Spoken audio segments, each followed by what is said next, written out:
Good morning friends, welcome to short and smart learning. आज की dictation 90 शब्द प्रति मिनट डिक्टेशन, जो कि एक लीगल डिक्टेशन है तथा आने वाले आपके हाई कोर्ट एग्जाम की दृष्टि से अति महत्वपूर्ण है।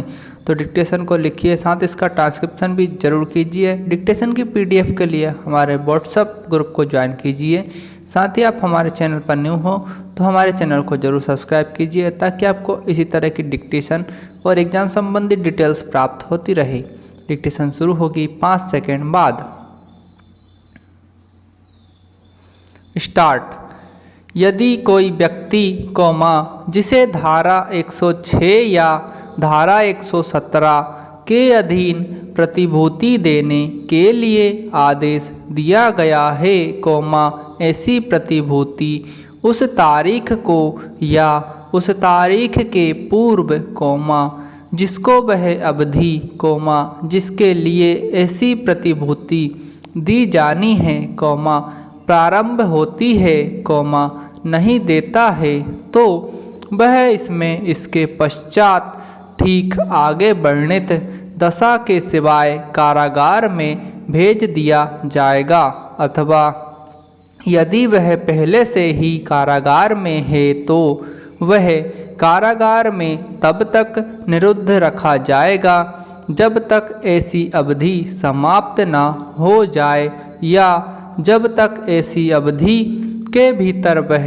उस न्यायालय या मजिस्ट्रेट को प्रतिभूति दे दे जिसने उसकी अपेक्षा करने वाला आदेश दिया था। विराम पैरा।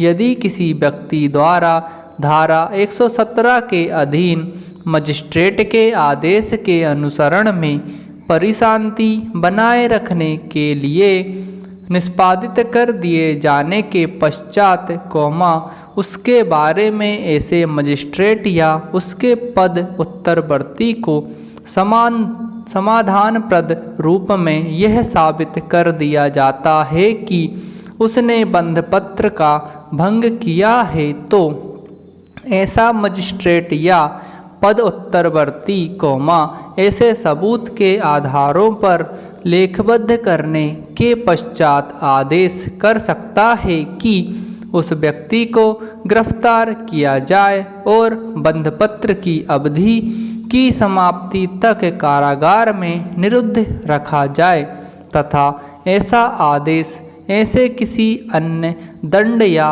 समअपहरण पर प्रतिकूल प्रभाव नहीं डालेगा जिससे कि उक्त विधि के अनुसार दायित्वाधीन हो। विराम पैरा।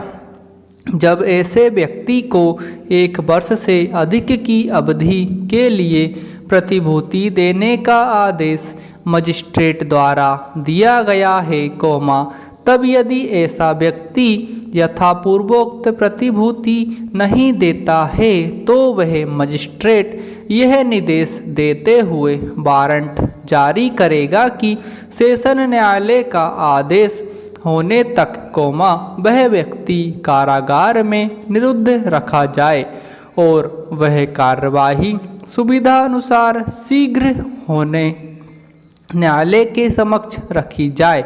विराम।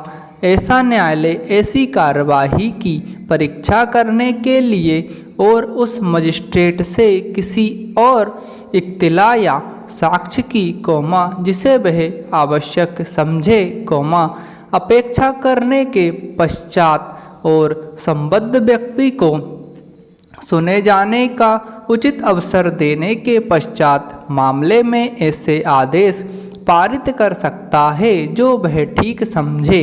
विराम। परंतु वह अवधि जिसके लिए कोई व्यक्ति प्रतिभूति देने में असफल रहने के कारण कारावासित किया जाता है, 3 वर्ष से अधिक की ना होगी। विराम पैरा।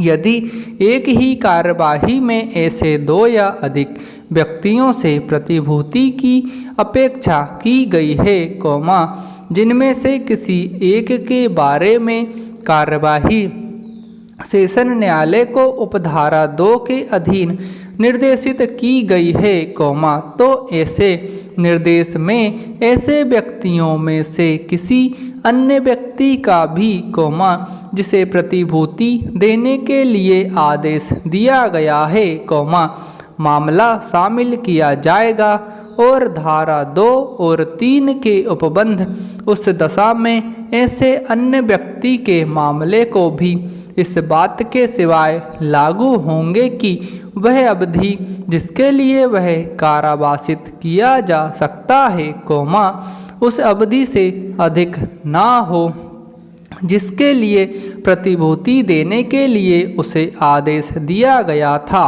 सेशन न्यायाधीश उपधारा 2 या उपधारा 4 के अधीन उसके समक्ष रखी गई किसी कार्यवाही को स्वविवेक अनुसार अपर सेशन न्यायाधीश या सहायक सेशन न्यायाधीश को अंतरित कर सकता है और ऐसे अंतरण पर ऐसा अपर सेशन न्यायाधीश या सहायक सेशन न्यायाधीश ऐसी कार्यवाही के बारे में इस धारा के अधीन सेशन न्यायाधीश की शक्ति का प्रयोग कर सकता है। विराम समाप्त। दोस्तों, आप लोगों को डिक्टेशन पसंद आई हो तो इसे ज़्यादा से ज़्यादा शेयर करें, साथ ही हमारे चैनल को जरूर सब्सक्राइब करें ताकि आपको इसी तरह की डिक्टेशन रोज़ प्राप्त होती रहे। धन्यवाद।